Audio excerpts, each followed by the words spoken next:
भगवान सूर्य ने देवी संध्या के साथ विवाह किया और 3 बच्चों का जन्म हुआ, वैश्वसमनु, यम और यमुना। हालांकि संध्या सूर्य के लिए एक पवित्र पत्नी थी, लेकिन वह सूर्य की चमकदार प्रतिभा और गर्मी को सहन नहीं कर सकी। इसलिए वह सूर्य की प्रतिमा का सामना करने के लिए, आवश्यक शक्ति हासिल करने के लिए तपस्या करने की इच्छा भी रखती थी। यह अपनी इच्छा तपस्या के परिणाम स्वरूप हासिल की गई अपनी प्रतिभा को भी आगे बढ़ाना चाहती थी। संध्या ने एक औरत को बनाया और उसका नाम छाया रखा और कहा कि वह सूर्य की पत्नी के रूप में अपनी भूमिका का प्रतिनिधित्व करे और 3 बच्चों की देखभाल भी करे। हालांकि वह सूर्य भगवान के लिए अपनी योजनाओं को किसी के सामने प्रकट नहीं करती, इसलिए वह तपस्या करने के लिए जंगलों में चली गई। चूंकि छाया बहुत साधारण रूप से मिलती जुलती थी, सूर्य भगवान उस पर संदेह नहीं कर सके।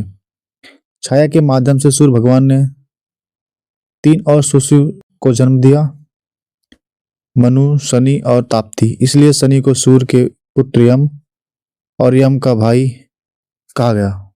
जब शनि छाया के गर्भ में थे तो छाया ने भगवान शिव को प्रसन्न करने के लिए चमकदार सूर्य के नीचे गंभीर तपस्या की। चूंकि वह पूरी तरह से भगवान शिव की प्रार्थना और पूजा में डूब गई थी, तो दिव्य शक्ति गर्भ के भीतर बच्चे का अपहरण करती।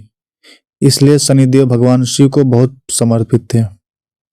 इसके अलावा छाया ने जब इतनी देर तक धड़कते सूरज के नीचे तपस्या की, तो शनि गर्भ में अंदर काले हो गए। जैसे कि शनिदेव जन्म हुआ, सूर्य भगवान ने उनके रंग को देखकर तुक्ष जाना और इस बात पर संदेह किया कि वह शनि का जन्म उनके पास हुआ है, परंतु उनके पुत्र नहीं।